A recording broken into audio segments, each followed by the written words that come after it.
Our next presentation bears the title, Short-Term Pain, Long-Term Gain, the case for controlled spanking as a primary form of discipline.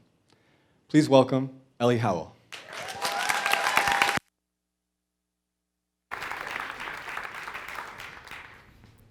It is a normal day, like any other, and you're at the park, and your son starts acting out and kicks his sister.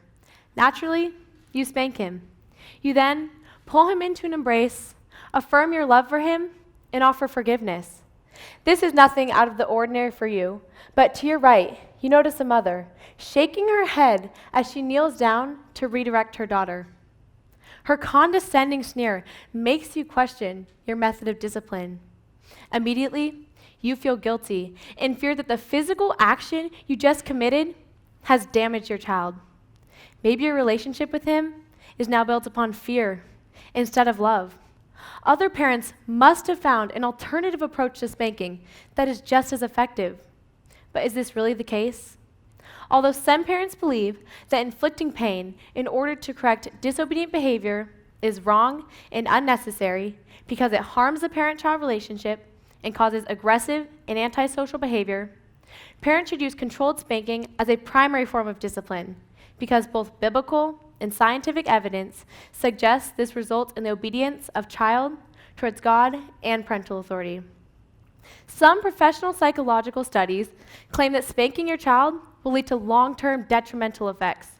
However, most of these studies refer to the aggressive and out-of-control hitting, which is then lumped together with the controlled version of spanking. It is important that I clarify that the type of spanking I am advocating for is not at all like the common misconception, and we cannot rely on psychological studies to disprove the benefits and efficacy of spanking because they use invalid methodology. Spanking should be defined as using controlled physical force that inflicts pain on a child without lasting and serious wounds.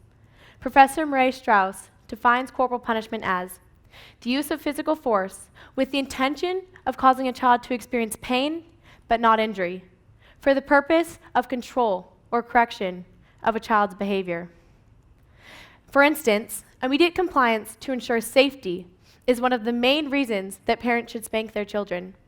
In his book, Rosamond, a family psychologist with over 20 years of experience says that the purpose is to secure the child's immediate attention and quickly terminate undesirable and dangerous behavior. Many studies, such as Lazar and Kuhn's 2005 meta-analysis, compare lesser forms of discipline to controlled spanking and reveal that controlled spanking results in better outcomes of child behavior in 10 out of 13 other disciplinary measures. This study reveals that spanking is at least one of the best methods of discipline by a standard which measures effectiveness, but on a biblical basis, it in fact is the best method of discipline. However, many claim that spanking your child will lead to a destruction of the parent-child relationship. It troubles some people that the same hand that is loving and feeding a child can also hurt them. However, the parent-child bond cannot be broken by the physical pain of a spanking. Lazar and Trumbull write, parents should ensure that their children know that any disciplinary action, including spanking, is motivated by love and concern for their child's well-being. This is key to the parent-child relationship enduring the pain of punishment. The parent-child bond cannot be broken if the spanking is given correctly. A loving spanking looks like a parent inflicting controlled pain momentarily, followed by affirmation of love and acknowledgement of the offense and forgiveness.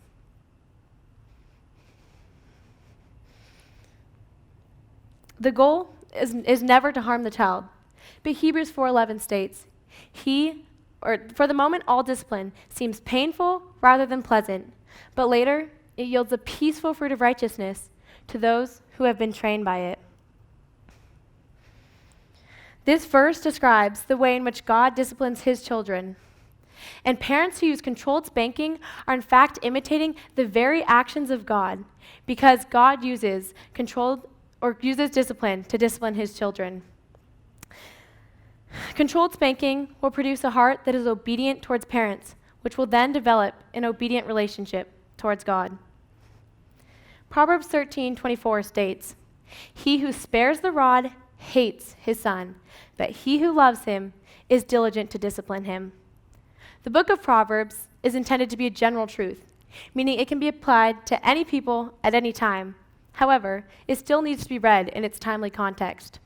And although Solomon does not care what instrument we use to punish our children, he does command us to use physical pain. And we must be obedient to the Bible. And the Bible commands us to use corporal punishment. Parents, picture that cherub-faced little darling that makes your heart burst with joy. Now envision yourself raising your hand to bring physical pain to the defenseless little child you love so passionately. Makes you squirm, doesn't it?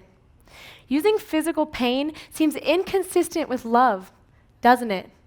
Many parents agonize over this decision and are ultimately fooled into believing that by forgoing controlled corporal punishment, they are being more loving to their child. But in fact, the most loving thing you can do is spank them when they have gone astray. Parents, your main goal of training your child to be obedient is to be a model of how they are to be obedient to God. If you parents have the desire to raise your children how God parents us, with loving discipline, then spanking is the most effective form of punishment and should be used by all parents today. Thank you.